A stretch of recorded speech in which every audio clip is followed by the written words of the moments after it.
নমস্কার, শুভ সকাল। আবার একটা রেসিপি নিয়ে চলে এসেছি। তো আজকের রেসিপি হচ্ছে পালং চিকেন। পালং চিকেন বানানোর জন্য কি কি উপকরণ নিয়েছি চলো তোমাদের দেখিয়ে দিই। এখানে পেঁয়াজ, আদা, 2 জায়গায় রসুন, টমেটো আর কাঁচা লঙ্কা। এখানে পরিষ্কার করে পালং শাকগুলি ধুয়ে আমি কেটে নিয়েছি। এবার আমি পেস্ট বানিয়ে নেব। এখানে পেঁয়াজ, আদা, রসুনের পেস্টটা আমি বানিয়ে নেব। এখানে কড়াইয়ে তেল দিয়েছি, গোটা গরম মশলা, এবার একটা তেজপাতা, 2টো লঙ্কা, কতগুলো পেঁয়াজ দিয়ে, কাঁচা লঙ্কা দিয়ে, টমেটো দিয়ে আমি একবারে ভেজে নেব। এবার মাংসটা নুন আর হলুদ দিয়ে কিছুক্ষণের জন্য মেখে রেখে দেবো। এবার পেঁয়াজ টমেটো আমার ভাজা হয়ে গেছে। আদা রসুনের পেস্টটা দিয়ে কিছুক্ষণ আমি মশলাটা কষিয়ে নেব।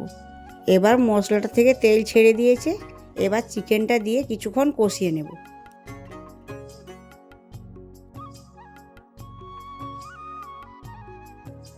এর মধ্যে হলুদ, কাশ্মীরি লঙ্কা, ধনে, জিরে আর সামান্য লবণ দিয়ে 5 মিনিট কষিয়ে নিয়ে গোটা রসুনগুলি এবার আমি দিয়ে দেবো। 15 মিনিটের মতো কষিয়ে ঢাকা দিয়ে দেবো। প্রায় চিকেন কষা হয়ে গেছে। এবার পালংয়ের পেস্টটা আমি দিয়ে দেবো। 10 মিনিট কষিয়ে নিয়ে উপর থেকে গরম মশলা দিয়ে নামিয়ে নিলেই রেডি পালং চিকেন। নাও তোমরাও ঝটপট বাড়িতে বানিয়ে নাও। আমার ভিডিওটি যদি তোমাদের ভালো লেগে থাকে তাহলে অবশ্যই একটি লাইক এবং সাবস্ক্রাইব করে দিও।